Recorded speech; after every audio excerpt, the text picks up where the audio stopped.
Welcome, Dr. James Beckett, Sports Card Insights. Thanks sponsors, Topps, Panini, Upper Deck, Heritage Auctions, Huggins Scott Auctions, Mike's Day Sports Cards, Burbank Sports Cards, COMC.com, which is being featured here, as well as Beckett Media, Beckett Grading, Beckett Authentication. The last part of my conversation with Angela, who is in the marketing group and appearing in a lot of the shows, and I've had a lot of interactions with her and Stefan, her husband, because they live in town here and work for COMC. This is the last part of the COMC National Hacks, what the COMC is doing, what I'm going to be doing, and how that can work for you. So thanks, Angela. Thanks, COMC. Thanks, listeners. Here's the last part of it.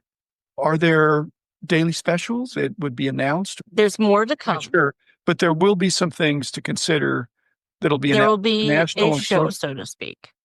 There'll be a show special of something. No, a show of sorts. We will be bring probably back some panels. We'll be talking with people.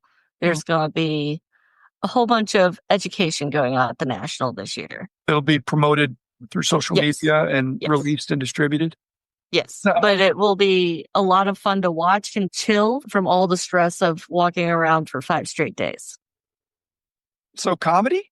There might be some comedy involved. You guys are reliant on the internet, the Wi-Fi, and the hookup there. We bring our own. You bring your own. I just wanted to be clear on that. We bring multiple waypoints of how to get it. We are at the cutting edge of how you can get Wi-Fi in places that you've never heard of. We have at least 4 different Wi-Fi technologies going on just to keep the booth moving. We almost survived the bunker of Cleveland with that Wi-Fi technology. We have improved upon it since the bunker, and we will be ready for this year. You're saying it's a bunker. For people who weren't there, it's like a bomb shelter thing. It is a bomb shelter. I'm saying it's the airport, really thick concrete walls and stuff like that. Probably the Cleveland National was held in a place that literally used to manufacture tanks. Yeah. That is what they did with that building. And it actually does have a nuclear bomb shelter in the basement. Yes. It goes down very far. It wreaked havoc with everyone's technology, not just ours, but it was enough to do COMC submissions. That's all we cared about. But those technologies you're bringing, they're not heavy. I'm just wondering how you bring what you bring.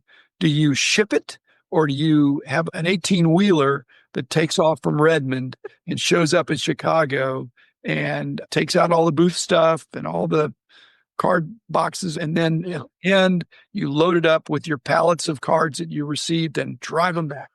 No, we don't do the trucking anymore. Third party? We use a third party. It's FedEx. We love our FedEx partnership, and they love us. We ship about 15 boxes of stuff to the National. Not a lot. Compared to everyone else, we really do not ship a ton to the National. It's shipping away from the National that we ship a ton. And we have it down to a science, really. A ton? You mean a ton? More than a ton? It's a lot. 100,000 cards is like 500 pounds. If it's like your standard card, not even penny sleeve, the average Dallas card show, I think I ship like 700, 800 pounds. Yeah. And this will be many times that. Yeah. But this is many times that. So we're talking about pounds. You're probably talking about a few pounds. It works for what we do. We are always ever expanding. Basically, the National is, we have expanded what we do at every other small show. We do the same process, no matter if it's a tiny show or a big show, it's the same process.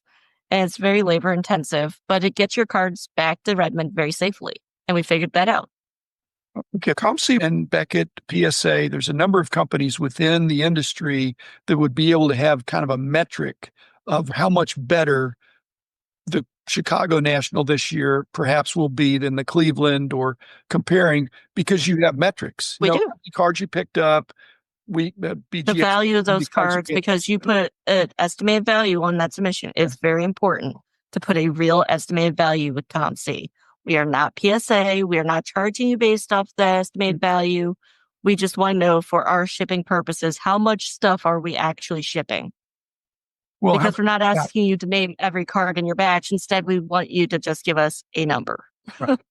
My secondary question was that I believe y'all are projecting that this Chicago show will be the best one yet.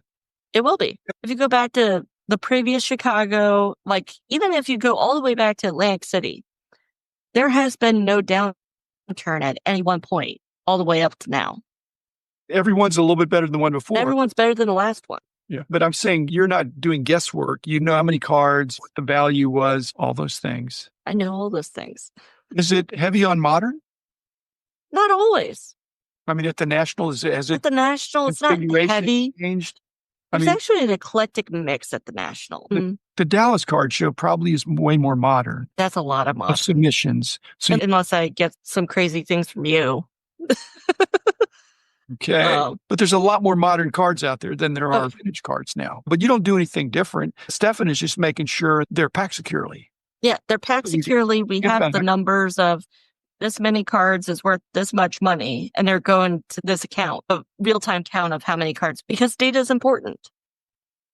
The same phenomenon that BGS has and PSA has. If something is really expensive, they want to bring it to you. They don't want to put it in the mail. They're just going to bring it to the National. But those wouldn't be giant boxes of cards. No, actually, we do end up having a small bit of hand carry that we send back with the Seattle natives. It's not unheard of that somebody's suitcase becomes hand carry and their stuff gets shipped.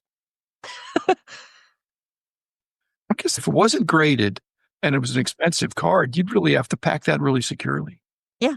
We've done it a million different ways, and it's gone in people's pockets. Just any way we can physically hold it and say, it's mine. Like in the movies where you handcuff it to the person, not quite that extreme, but we always have eyes on stuff that's super expensive. Like we got a really huge card we took back from Chicago last time. It went in the suitcase and it went on the plane with them and went directly to processing. Oh my goodness. It never actually made it to COMC, so I can't really disclose what that card was. I'm just saying, people think the mail is not secure. And if you tell them, no, it's 99.9% secure, they'll say, I'm not satisfied with that. Here's an interesting stat. We have never lost a box from a show. We ship lots and lots of cards. We have never lost a box. We've had some go on a vacation and come back, but we have never lost a box. I think if you're using FedEx, that's a step in the right direction. It is. And not only that, what I would say is that small boxes can get lost. Yes. Big boxes, it's really hard. Or when you put big boxes together on a pallet, it's really hard to lose one. They're not going to open up and take the good one that's in the middle. No, I'm knocking on a whole bunch of wood there. But yeah, we've never had a loss. Sports Card Insight applies not just to this, but rarely when I'm shipping on FedEx, when I'm sending something to you or to somebody else and it's FedEx. Yeah. What day of the week do you think I give it to them? Monday.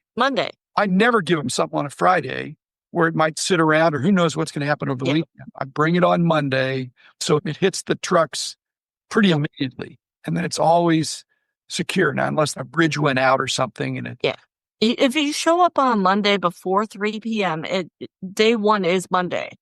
Yeah. And if you have a slow put on a either that week. Yeah. Yeah.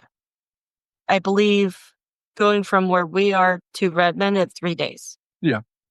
So I just did it yesterday and it apparently is 4 days for my special price, just so it gets there. But I don't want it to be sitting around on the weekend, either weekend. Your goal at the National, regardless of how much you get, on Monday morning, are you and Stefan thinking all those cards were submitted are going to get picked up by FedEx on Monday morning? No. Some of them leave earlier because of our deal with FedEx. Okay. Especially since the way we do things, that weekend's kind of a special weekend. If the challenges of having all these shipping out things, you all got behind, then you caught up, and that's really hard.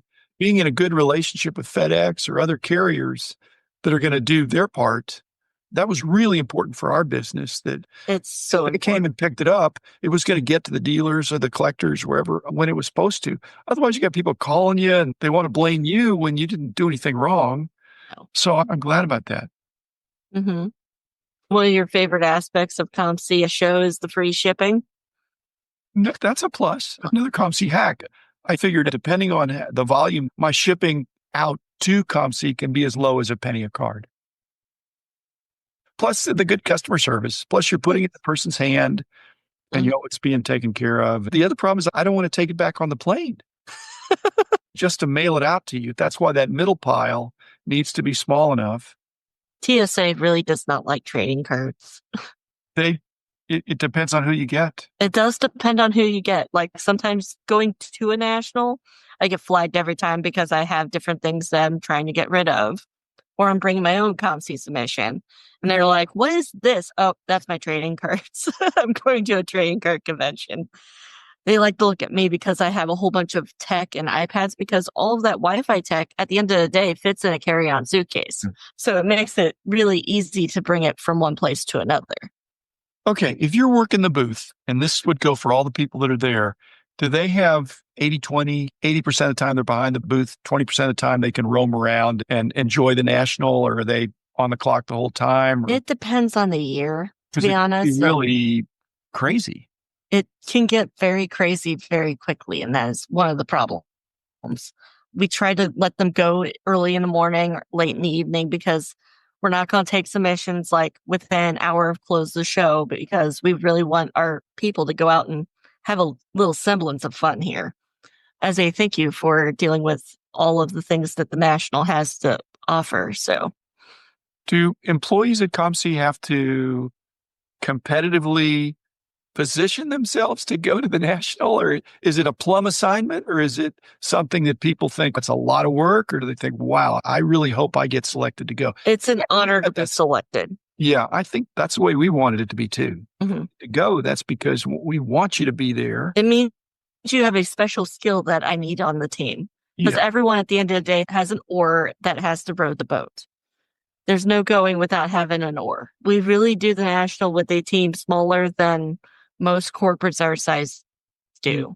So you better have an oar that can do multiple things. Yeah. Or having a husband, or the husband having or both. We each have our own oar. I'm saying you get a double oar. We do. We also save on hotel rooms, but hey. We had a little bit of that, but not very much. It's not that common, but it's really cool. It is cool. There's actually several couples that work for COMC. It's not just us. It's actually quite a bit of family business still. Awesome. There's a whole bunch of us.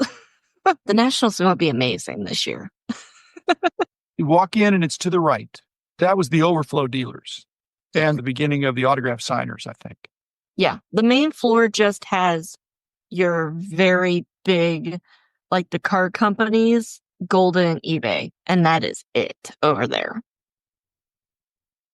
So you're saying a lot of corporates are going to be to the right? Yes. All over there. If you're B squad, you're over there. Okay. I'm like, okay. I'll find you. You'll find us in our 20 by 40. Yeah. It's not wandering by, hey, what is this? You've got enough visibility that you're a destination. Yeah, we are a destination because people want to lighten their load so they can buy more. That's true.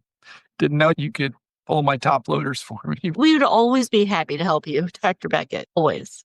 I've got my technique. I've got my own hack for I do too. Rapid speed knocking out loaders. I do it so much that my fingers probably hate me after the National. I'll at least pull anything that's not like metal. The other thing that came up that I had to talk to Michael and say, look, I'm reading the fine print here.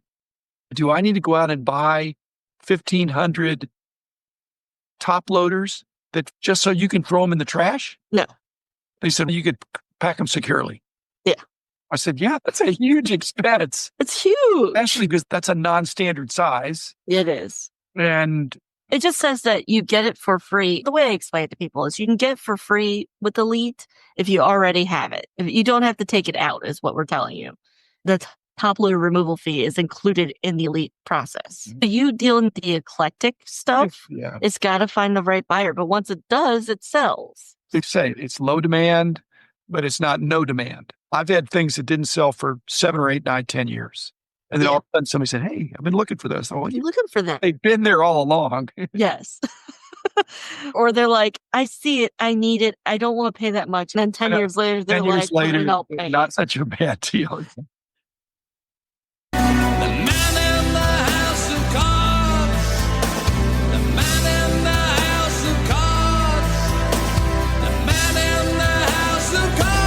Is doing